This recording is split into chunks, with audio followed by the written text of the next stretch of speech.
because the ads are so fast on it, like a mid-roll ad is maybe only like 5-10 seconds. That's something that I can put it in front of, like a cliffhanger. Then people will want to continue watching on. And then once they're past the ad, they'll keep on watching the rest of the video. It got to the point, ads were really frustrating, but then it got to the point where viewers were like, no, I totally get why you run ads. I know that it supports you. If you're going AFK for like a couple of minutes, like feel free to run a bunch of ads. And like viewers got it.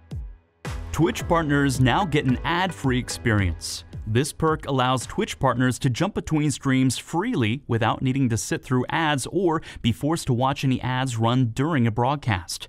This makes rating other streams a lot easier. What are your best practices for running ads on content? That is super interesting. What do you think about the no-brainer. So the idea of like rating is a very popular. It's popular on all platforms, but especially on Twitch. And it was really frustrating. Like you're like checking for a cool channel to show, and then you just get hit with an ad, and you're like, oh, and like the whole moment just like falls flat on its face, and like it totally makes sense that they would do this. And I think it is a cheap win for them. I mean, Twitch is under just a lot of pressure to make money. They haven't made any money. They've made money, but they've not been profitable for, the better part of a decade now. And Amazon is looking at them saying, we're a business. You got to make money. We've got other very successful business units in Amazon that are making tons of money and are very profitable, like AWS and other ones. And I think they're just looking at Twitch to say, hey, let's be a business. And that's where a lot of the pressure on them over the last year has been on this ad front. It's like, we need to make more money through ads. And you're seeing them be a lot more aggressive about where they place ads and how they place ads. There was a whole story about embeds where there were in any embedded Twitch video, they were actually like putting call it the purple screen of death, where like they were basically putting a start screen saying, hey, go watch this on Twitch, because then they can control the ad experience even more. And I think that this is a good win, but it also begs another question that Mark put to us, is like, what's your best practices for running ads? I mean, you've been running ads on platforms for a long time, Stone. Like, on YouTube, you have to choose where ads could go, and now on Facebook, they're leaning more into the ad side of things. What's your thoughts on ads and how it affects and impacts content? Yeah, it's really interesting because on YouTube, for example, you need to have a 10-minute video in order to put something like a mid-roll ad on. Typically, I always put pre-roll and post-roll ads just because sometimes people will be done watching a video. It might even not even be there anymore, but then it rolls onto an ad and they get hit with that. So it's kind of like, it's just another opportunity.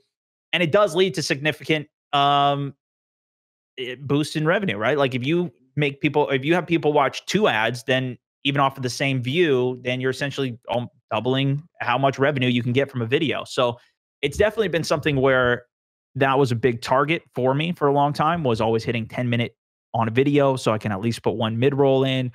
It really can vary, especially on the type of content as well. Like if you're making content about finances, then oftentimes the CPM or the revenue per 1,000 views on that is even much higher versus something that maybe is like gaming. So for me, I always try and, I think it's the same as any other business or any other venture, is like, how do you make it as efficient as possible, effective as possible, without, of course, turning off viewers and making them not even want to watch in the first place, right? Because at the end of the day, you still want people to watch the content, and people watching ads is, if you can make the content for free, that's how you can monetize it and make this into a thing. A big focus, though, is making it to where it's at a point that makes sense. YouTube and Facebook both have some, ways to kind of help you figure that out. But if you can even, what I've noticed, especially on Facebook, is like you can really, because the ads are so fast on it, like a mid-roll ad is maybe only like 5-10 seconds. That's something that I can put it in front of, like a cliffhanger, and then people will want to continue watching on. And then once they're past the ad, they'll keep on watching the rest of the video. More likely. I think when it comes to streams right now, I don't have the ability to choose when some of my mid-rolls happen. And I think that's a big problem with Facebook in general, is like there needs to be some kind of way to do it. I think YouTube even has a better process potentially for it, because they can kind of skip back. They've got a DVR feature. So even if they miss something that's happening live, they can skip back and then see what was happening on that. That's something that even Twitch, I think, would be really cool to have, to where like you are missing content because the ad is live. It's one of the really hard things, and one of the reasons I think Twitch does struggle with having ads in general is because it is a nuisance when you're live and you're the creator putting something on.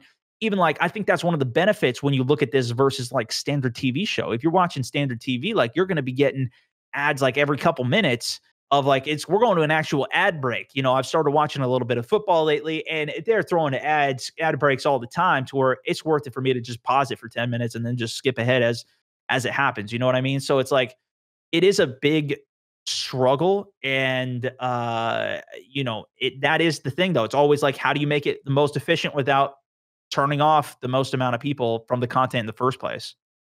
Maybe your viewers too, because I know when I was streaming a lot, quite a few years ago now, I was streaming a lot, and it got to the point, ads were really frustrating, but then it got to the point where viewers were like, no, I totally get why you run ads. I know that it supports you.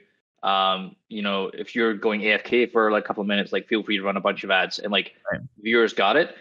How have you found that now that Facebook's starting to roll out ads in live? Is it something that viewers understand, or is there still a bit of friction there that they're Yeah, not I used mean, to? there's still friction. I think there's the more that I explain it, the better. And I think people do understand it a bit, but I think it's also like the tools just need to be a bit more robust to make it a better experience. Because a lot of times if people are watching, a lot of people are all watching at the same time, and it's like at the end, it's at an end game situation where it's like, in a very intense moment, and then they go to an ad and they miss it. There's nothing that I can explain away to them missing a moment in a stream of, like one of the best moments that I can't even control. Right. So it's like there is a certain amount of that needs to handle, but yeah. Think it's going to be an ever evolving thing. And I think the reality is both the creator and the platform need to make money. And that's just a function of them being able to continue doing what they're doing. I will say when you're starting out as a content creator, as long as you can, it's better to try and focus on growth versus the money. There's a point where that changes, but you want to try and just focus on the growth in the early days.